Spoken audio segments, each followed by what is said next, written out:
Since remotest antiquity, man has tried to speak to his gods through symbols. One could place a gift before an altar, a sacred object, the dwelling place of any of the nearby deities. But how might one reach aloft to the heavens, to the distant gods of the moon, the stars, and the sun? In the Western Hemisphere, long before the arrival of the white man, smoke from burning herbs ascended to the heavens, carrying with it the prayers and the desires of the Indian. What he could not touch with his hand, he sought to reach with incense, and the smoke itself was believed to have mystical powers of protection and healing. The ceremonial altars in which tobacco and certain other herbs were burned took many forms.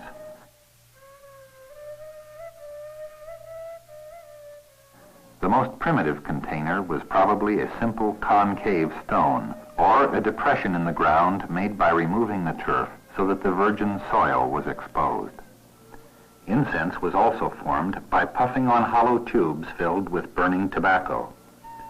At some point in time, now lost to history, a hollow shaft and a stone bowl were fitted together to form a simple pipe. The importance of the pipe in the ritual life of the Indian is revealed in the legends handed down from generation to generation, as in this Plains Indian story about the origin of the first pipe. One day, as two men were hunting on the prairie, a beautiful woman dressed in white buckskin appeared before them and said she had come to talk to their chief, Standing Hollowhorn. When all the people had gathered in a great lodge, the sacred woman entered, walked sunwise around the lodge, and stood before the chief. Holding up a bundle, she told him she bore a gift from the Great Spirit. Then, as all eyes watched her, she untied the bundle and drew forth a magnificent pipe. Its bowl was of red stone and symbolized their mother, the earth. Carved in the stone was a buffalo calf, which stood for all the four-legged animals who lived upon the earth. The wooden stem represented all that grew on the earth, and the 12 hanging feathers, the winged things in the skies. The woman warned Standing Hollowhorn to treasure this sacred gift because it stood for all the people and all the things in the universe. Each of their voices would join his when he offered up incense to the Great Spirit, and with this pipe his people would prosper. Then, walking sunwise around the fire, she left. But after going a short distance, the woman looked back and sat down. And when she stood up, a cry of surprise was heard, for she had turned into a red and brown buffalo calf. The calf walked farther away, rolled over, and stared at the people. When it stood up, it became a white buffalo. Walking off toward the horizon, it again lay down and arose, this time all black in color. Then, bowing to each of the four corners of the universe, the buffalo disappeared beyond a hill. From this mythical beginning, smoking was to spread to the far corners of the earth. But unlike those who later adopted the custom, the Aboriginal American never smoked for his own personal pleasure.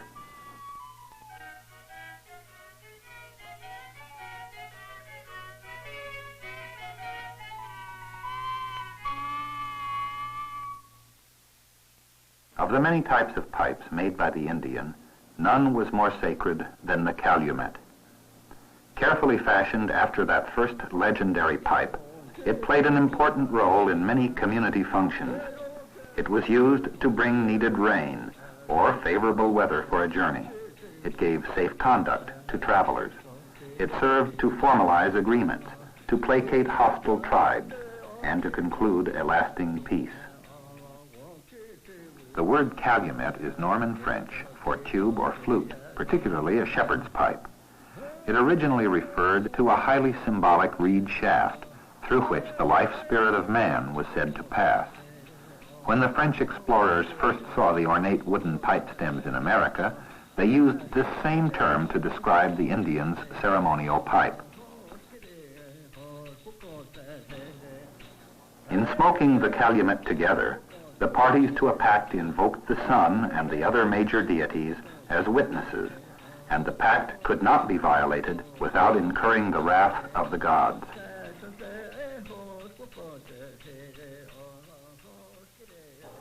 The most prized of the calumets had bowls of soft red stone found only in a few parts of the north-central United States. More than a century ago, the American painter George Catlin visited the great quarry in Minnesota. The mineral was later named Catlinite, after the artist who had spent so many years among the Indians. His impression of the area was recorded on a page in his sketchbook.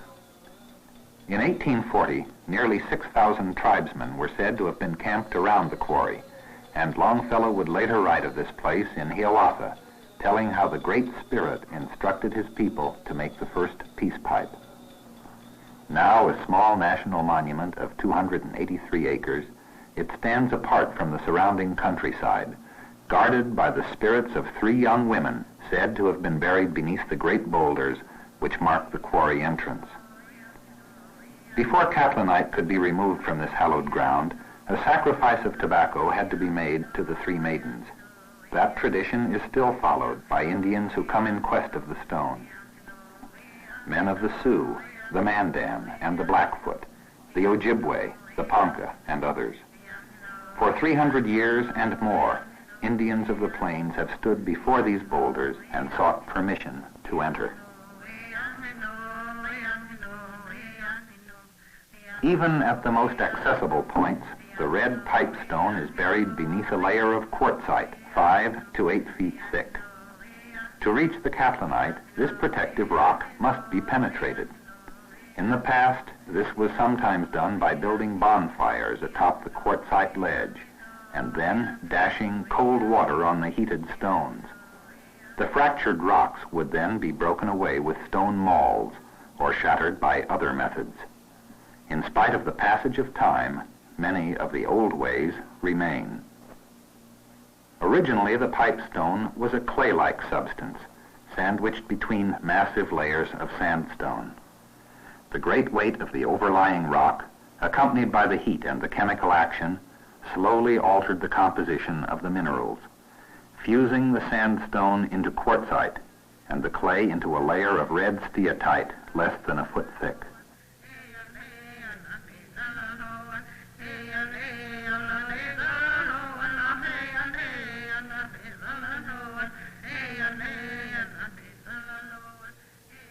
As the surface of the earth shifted, cracks opened in the quartzite, and it was here, in these fissures, that the Indian's eye first fell upon the material he would fashion into his incense altar. The Catlinite slabs were pried loose from the rock bed, lifted to the surface, and examined for flaws. Then, in a pattern little changed with the passage of time, an ancient and arduous process began.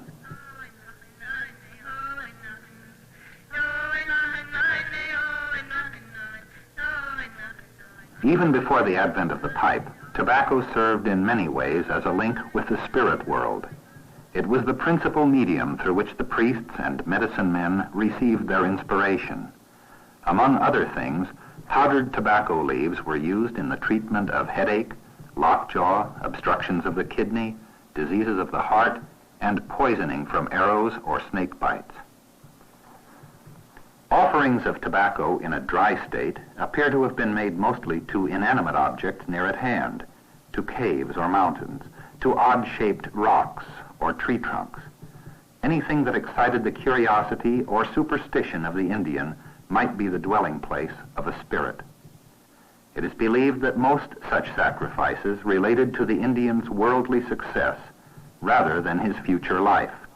They were made not as an atonement for sin, but rather to obtain some advantage over others, or to avert the anger of the spirits. Dry tobacco would be sprinkled on the earth before crops were planted. It might be cast upon the grave mound of one who now lived among the spirits, or be sent as a token of friendship to a person in another tribe. In contrast to the dry tobacco sacrifice, burning leaves had an other-world quality. The smoke was real, yet intangible, something that could be seen, but which was not really there at all. Smoke from the incense altar became a symbol of the supernatural, an embodiment of the spirits vested with many of their powers. When a member of the Hidatsa tribe was suffering from a pain, he simply placed his pipe upon the afflicted region and puffed on it vigorously. In that way, he believed he could extract the disease from his body. When he blew the smoke from his mouth, he would try to catch it with his hands and throw it into the fire so that it couldn't contaminate anyone else with the illness. As the Indian closed his eyes and filled his lungs with smoke, the fumes of the smoldering tobacco would sometimes overpower the senses and render the smoker unconscious. The human and the spirit world would then merge into one. It was in that state that many Indians received visions and had dreams which bore messages from the gods.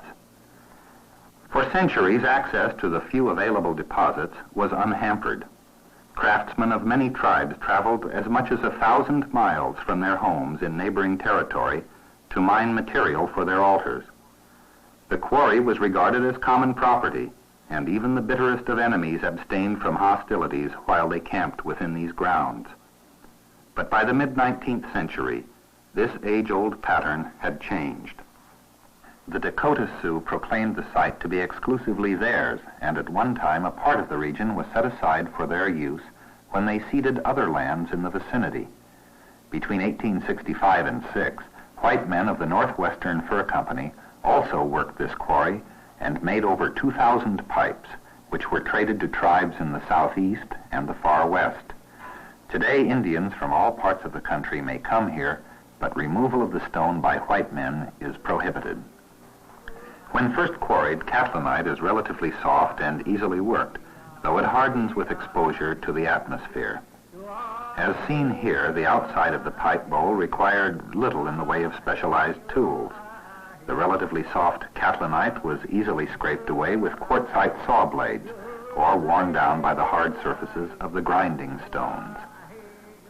But the drilling of the bowl cavities demanded the greatest of skill and patience on the part of the pipe maker. For this, a different set of stone tools was required. The first was generally made of chert, very slim, expanded at the base so as to serve as a flat handle. A second drill of greater diameter was used to enlarge the opening.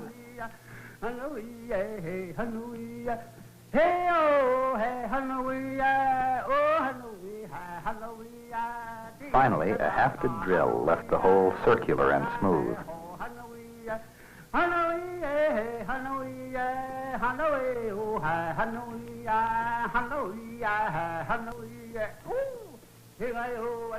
When the proper depth was attained, the entire task had to be repeated, this time in the bowl section of the pipe.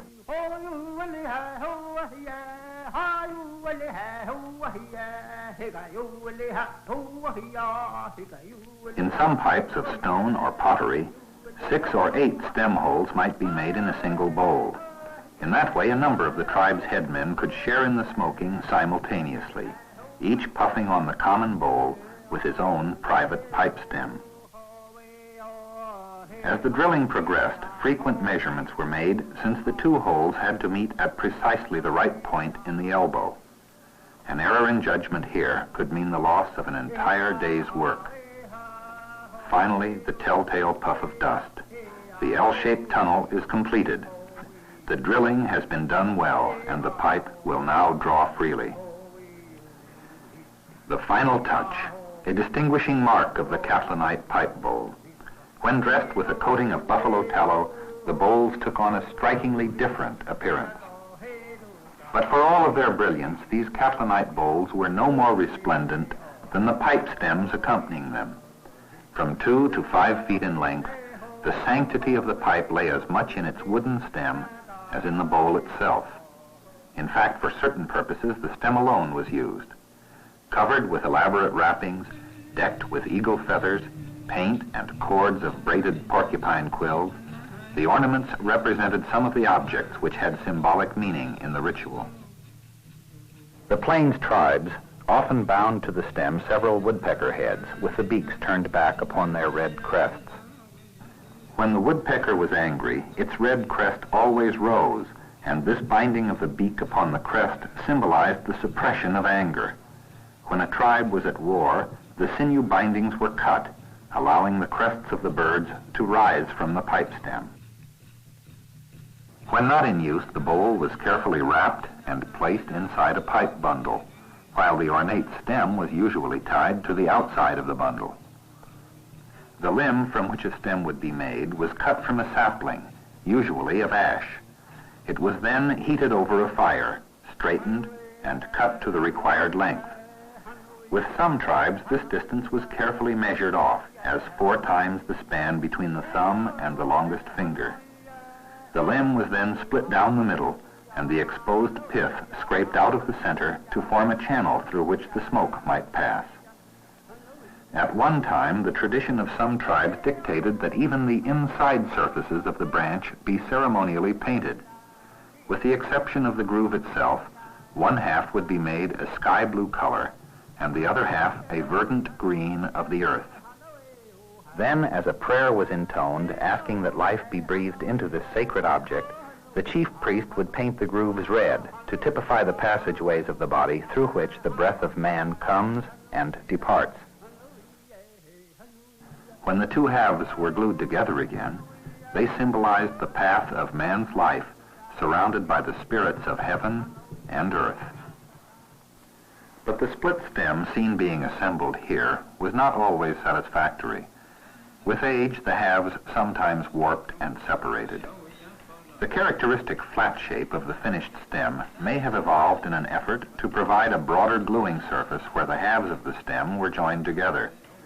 Later, when metal became available, a heated wire was used to burn a channel down the center of the stem without ever splitting it. But even before that time, some ingenious tribes devised their own answer to the problem. They would find a wood-boring grub, which they placed in one end of the limb. They then heated that portion over a fire. Following a path of least resistance, the grub would eat its way up through the soft pith in the center, leaving behind it a hole from one end of the limb to the other. Before a pipe could be used in any ceremony, it had to be consecrated. Wrapped in fresh sage, it was placed before an elder, whose task it was to prepare the altar for the sacred role it would be called upon to play. Filling the first pipeful of tobacco was a delicate operation. A man was forbidden to pack the tobacco down with his fingers, lest the gods take his life in the belief that he was offering himself along with the tobacco as a sacrifice. The first pipe was therefore frequently tamped with a broken arrow captured from an enemy warrior. The solemn rite being performed by this Sioux priest had its origin generations ago. Yet, in essence, its meaning is strangely similar to prayers heard elsewhere in other tongues. Expressions of gratitude to the sun because it gave them light, to the moon because she was believed to influence vegetation, to the earth because it gave them support, to the fire because of its benefit in cooking, to the evil spirits to appease their anger, and to the good spirits for providing all things needed in this lifetime. It is difficult now to realize that this predecessor of the modern pipe once represented a significant advance in the religious development of the American Indian. Yet the Indian's Calumet was such a milestone. For the earliest inhabitants of this continent, tobacco was a plant of divine origin. Its transformation into incense provided a path along which prayers might find their way to the beings beyond, a visible messenger to the invisible, to the unseen forces that would shape their destiny and dictate their actions. Bathe now in the stream before you. Wash the war paint from your faces. Wash the blood stains from your fingers, and bury your war clubs and your weapons. Break the red stones from this quarry.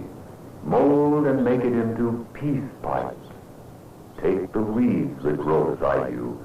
Deck them with your brightest feathers. Smoke the Calumet together, and as brothers live henceforward. In the centuries that separate modern man from his forebears, there is much that he has forgotten.